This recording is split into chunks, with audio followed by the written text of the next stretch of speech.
అందరికీ నమస్కారం. మనం ఈరోజు ఈ వీడియోలో సంకల్పం అనే వర్డ్ గురించి తెలుసుకుందాం. సంకల్పం అంటే దృఢ నిశ్చయం. మనం ఏదైనా సాధించాలి అని దృఢంగా అనుకుంటే విశ్వమంతా మనకు అనుకూలంగా మారుతుంది. చెట్లు ఎదగాలంటే వేర్లు దృఢంగా ఉండాలి. అలాగే మనిషి ఎదగాలంటే సంకల్పం దృఢంగా ఉండాలి. మన సంకల్పం దృఢంగా ఉండి దానికి తగిన పట్టుదల కృషితో శ్రమిస్తే ఈ ప్రపంచంలో సాధించినదంటూ ఏదీ లేదు. ఎగ్జాంపుల్, ఒక వ్యక్తి ఇంటర్వ్యూకి వెళ్ళాడు. అక్కడ ఇంటర్వ్యూ ఫెయిల్ అయ్యాడు. ఇప్పుడు అతనికి ఏం చేయాలో అర్థం కావడం లేదు. అతనికి ఒక ఆలోచన వచ్చింది. గొప్ప శాస్త్రవేత్తలందరూ ఎలా సక్సెస్ అయ్యారు, వాళ్ళ సక్సెస్కి గల రీజన్స్ ఏంటి అని వెతికాడు. అతను ఎడిసన్ గురించి చదివాడు. ఎడిసన్ బల్బు కనిపెట్టడానికి 299 టైమ్స్ ఫెయిల్ అయ్యాడు. తరువాత కొత్త కోణంలో ఆలోచించి సక్సెస్ అయ్యాడు. తరువాత ఈ వ్యక్తి రాజు గురించి చదివాడు. ఆ రాజు రాజ్యాన్ని ఎంతో బాగా పరిపాలించేవాడు. రాజ్యంలోని ప్రజలను ప్రేమగా ఆప్యాయంగా చూసుకునేవాడు. ఒకరోజు రాజ్యంలోని మంత్రి రాజుగారిపై కుట్ర పన్ని కారాగారంలో బంధించి రాజ్యమేలాడు. ఆ మంత్రి ప్రజలను హింసించేవాడు. ఇది చూసి రాజు చాలా బాధపడ్డాడు. ఎలాగైనా కారాగారం నుంచి తప్పించుకొని తన ప్రజల్ని కాపాడుకోవాలి అనుకుంటాడు. కానీ ఎదురు తిరిగితే మంత్రి చంపేస్తాడని భయపడి ఎలాంటి ప్రయత్నం చేయడు. ఒకరోజు రాత్రి రాజుగారికి ఒక సాలెపురుగు కనిపించింది.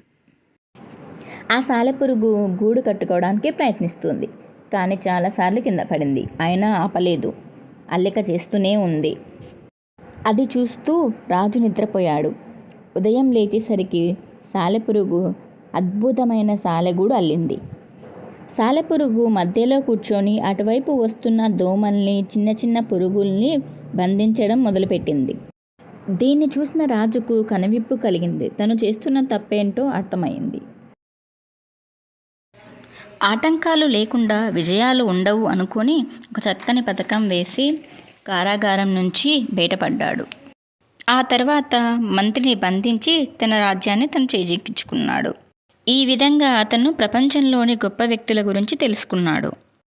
ఆ తర్వాత తను ఇంటర్వ్యూ ఫెయిల్ అవ్వడానికి గల రీజన్స్ ఏంటి అని ఆలోచించాడు. తర్వాత తన ఫ్రెండ్ని సజెషన్స్ అడిగాడు. ఇంటర్వ్యూలో సక్సెస్ అవ్వాలంటే సృజనాత్మకత కలిగి ఉండాలి. అలాగే కాలానుగుణంగా మారుతూ ఉండాలి. ఏదైనా సరే నేను చేయగలను అనే దృఢ సంకల్పం కలిగి ఉండాలి. అలాగే ఓడిపోయినప్పుడు ఓటమి నుంచి ఎంతో నేర్చుకోవచ్చు. ఓటమి లేని వాడికి అనుభవం రాదు. అనుభవం లేని వాడికి జ్ఞానం రాదు. ఒక మనిషి సక్సెస్ అయ్యాడు అంటే ఆ సక్సెస్ వెనక ఎన్నో ఓటమిలు ఉంటాయని తెలుసుకున్నాడు. లక్ష్యాన్ని చేరుకోవాలంటే ఆటంకాలు వస్తూ ఉంటాయి అనుకుంటూ మళ్ళీ ఇంటర్వ్యూకి అటెండ్ అయ్యాడు. ఈసారి ఇంటర్వ్యూలో సెలెక్ట్ అయ్యాడు. దీన్ని బట్టి మనం తెలుసుకోవాల్సింది ఏంటంటే సక్సెస్ సాధించాలంటే మొదట ఆటంకాలను ఎదుర్కోవాలి. ఎందుకంటే చిన్న చెట్టు సైతం పెద్ద గాలిని తట్టుకుంటేనే మహావృక్షంగా మారుతుంది. మనిషి కూడా అంతే. చిన్న చిన్న ఆటంకాలను ఎదుర్కొన్నప్పుడే సక్సెస్ సాధించగలడు. ఒక వ్యక్తి ధనవంతుడిగా మారాడు అంటే, ఒక వ్యక్తి గొప్ప వ్యక్తిగా మారాడు అంటే అతని వెనుక ఎన్నో ఆటంకాలు ఉంటాయి.